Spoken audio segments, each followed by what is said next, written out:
Le monde des médias et de la politique a été endeuillé par la disparition de Jean-Pierre Elkabbach, décédé ce mardi 3 octobre à l'âge de 86 ans. Cette triste nouvelle a suscité de nombreuses réactions et hommages de la part des personnalités médiatiques, politiques et du président Emmanuel Macron lui-même, qui a qualifié Elkabbach de monstre sacré du journalisme français. Homme de radio et de télévision également, Jean-Pierre Elkabbach a marqué plusieurs générations grâce à son style pugnace et ses punchlines devenues cultes. Cyril Hanouna a exprimé son amour profond pour lui, tandis que Julien Drey a parlé de lui comme un grand frère. Les obsèques de Jean-Pierre Elkabbach ont eu lieu au cimetière du Montparnasse, où de nombreuses personnalités étaient présentes pour lui rendre un dernier hommage.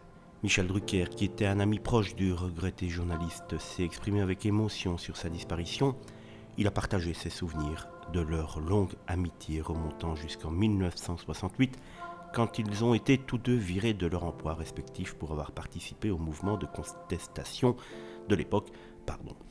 Le présentateur de Vivement Dimanche a également révélé que lui-même et Jean-Pierre Elkabbach avaient été hospitalisés au même moment, bien que dans des établissements différents. Ils ont pu se soutenir mutuellement pendant leur hospitalisation. Drucker a joué les talents d'intervieweur exceptionnels de son ami, soulignant que un intervieweur comme cela, il n'y en a pas beaucoup dans le monde. Il a su obtenir les réponses à des questions parfois brutales, mais c'était un très grand.